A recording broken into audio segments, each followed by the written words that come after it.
Welcome to Types of Lines.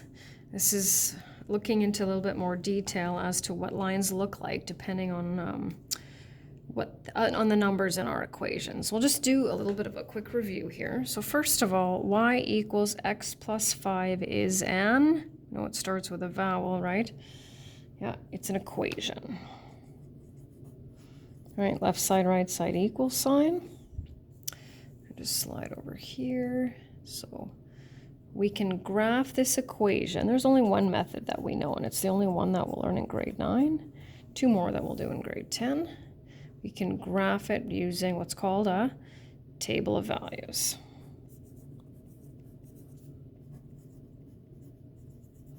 So first thing we do is we choose 3 values for which variable? X. I know you can't see that, but that's okay.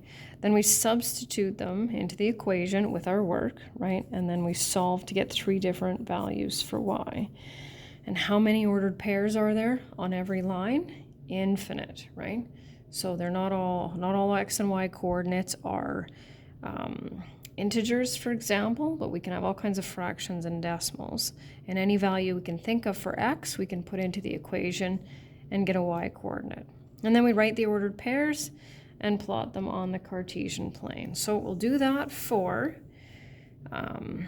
y equals x plus 5, except this time we're going to skip the steps, right? So, and just because the graph, I'm just going to be creative here.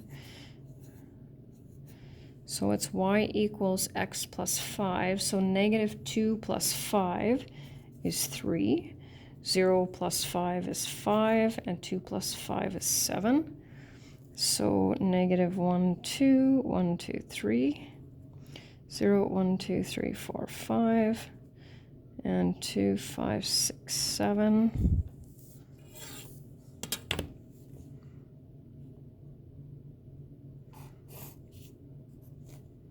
Drawing my ruler, drawing a line with my ruler. There it is. So we've graphed that line, and that line is what's called an oblique line. And don't worry about needing to memorize that one, because we're actually going to break oblique down into 2 different categories. So it's going to be a temporary word for us. So an oblique line is neither horizontal nor vertical. So it means it's got some sort of slope, right? So we're going to just take a look at these equations down here, and we need to decide if they're either horizontal, vertical, or oblique. So for y equals 4x, right, you can just picture graphing that, right? Or if you want to take a look at it and remember, okay, which one gives us a horizontal line, which one gives us a vertical line, right? We can do it that way. So y equals 4x is an oblique line, okay? X equals a constant. Is that horizontal or vertical? That's vertical line, right? Y equals negative 2x plus 1 will be oblique. So notice if we have an x and a y, right? One on either side of the equation, we're going to have an oblique line. Y equals a constant, well, that's our horizontal line. You can see that I did circle them over here. So now we're just going to do a little experiment. So really, really simple linear equations here, and we're going to skip the steps. I'm just going to use a few different colors as well just for that. So we'll kind of just skip the work. Cartesian planes are a little bit small, but hopefully you'll be able to see it. So we have our fraction of a half. So we're going to go with our denominator 0 and negative denominator, right? So half of 2 is 1, half of nothing, right? And half of negative 2 is negative 1. So 2 and 1, 0, 0. That is quite tiny. And pulling out the ruler.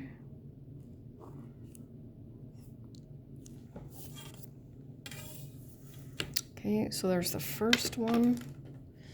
Next one, y equals 3x. We don't have a fraction. And it doesn't matter which values we use. I'm going to choose 0, 1, and 2. So 3 times 0 is 0. 3 times 1 is 3. 3 times 2 is 6. So 0, 0, 1, 1, 2, 3. 2, 3, 4, 5, and 6.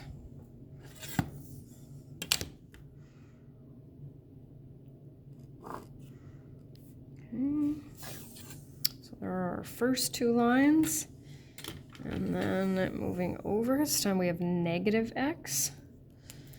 So we'll go -1, 0, and 1. So I'm going to do this because remember, if we have a negative as part of our equation and we substitute a negative, and I'll show you what that looks like, right? So this one comes from here, this one comes from here, and what happens when we have two negatives together? Well, that gives us a positive, right? So it gives us the opposite. So -1 and 1, 0, 0.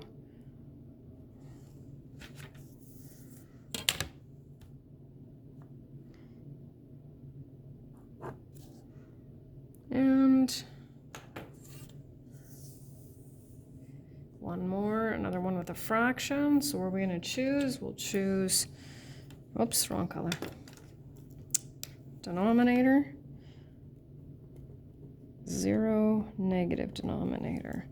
So -1/4 times 4 gives us 1. -1.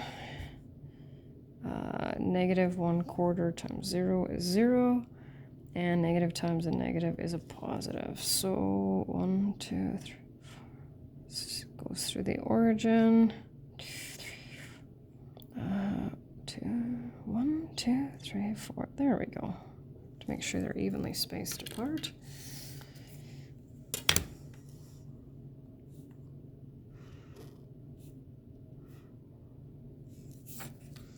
Okay, so I'm going to kind of leave it here. I'm going to start talking about what's on the next screen, and then I'll get rid of the graphs here. So each of these lines is oblique because clearly neither one of them is horizontal or vertical. But if you look at them, the first two, these two rise from left to right. And these two, I did not graph that one properly, did I? 4 and that one does not look right. No, I did not.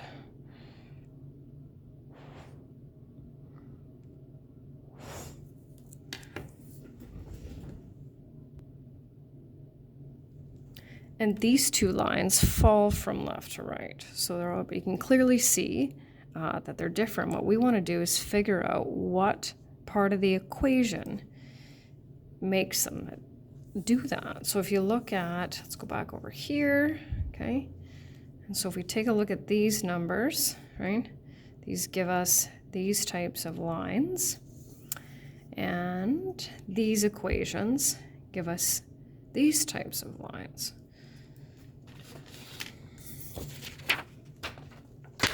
So like I said before, each line is oblique.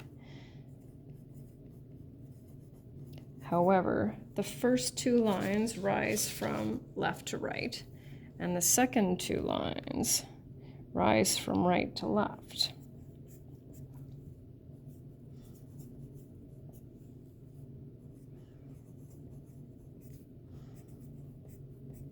So we're going to call a line that rises from left to right an increasing line. And if it falls from left to right, or increases from right to left, however you want to look at that, we're going to call that a decreasing line. So we've just broken down oblique into increasing and decreasing. And look at the equations. We notice that, I'm just going to put them back again, right? The numerical coefficients of x here are both positive, and that's what makes them increasing. And if we look at these two, the numerical coefficients of x are negative, and that's what makes them decreasing. So once we have y isolated, we can tell exactly if it's going to be an increasing or decreasing line. So a line will be increasing if the numerical coefficient of x is positive And it will be a decreasing line if the numerical coefficient of x is negative.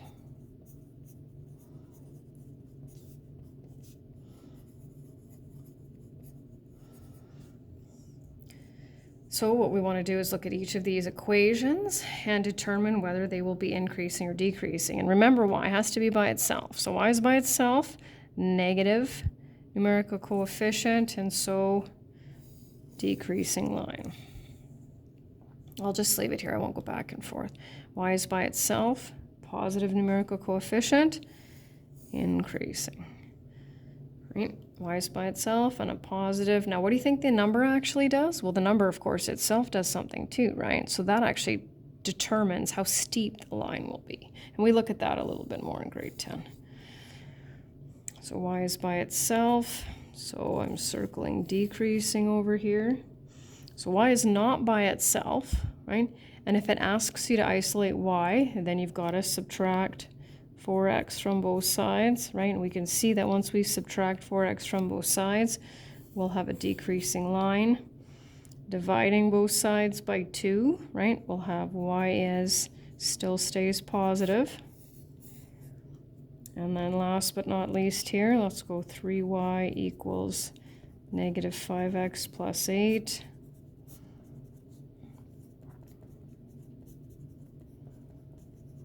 Because this is negative, decreasing line. And that's it.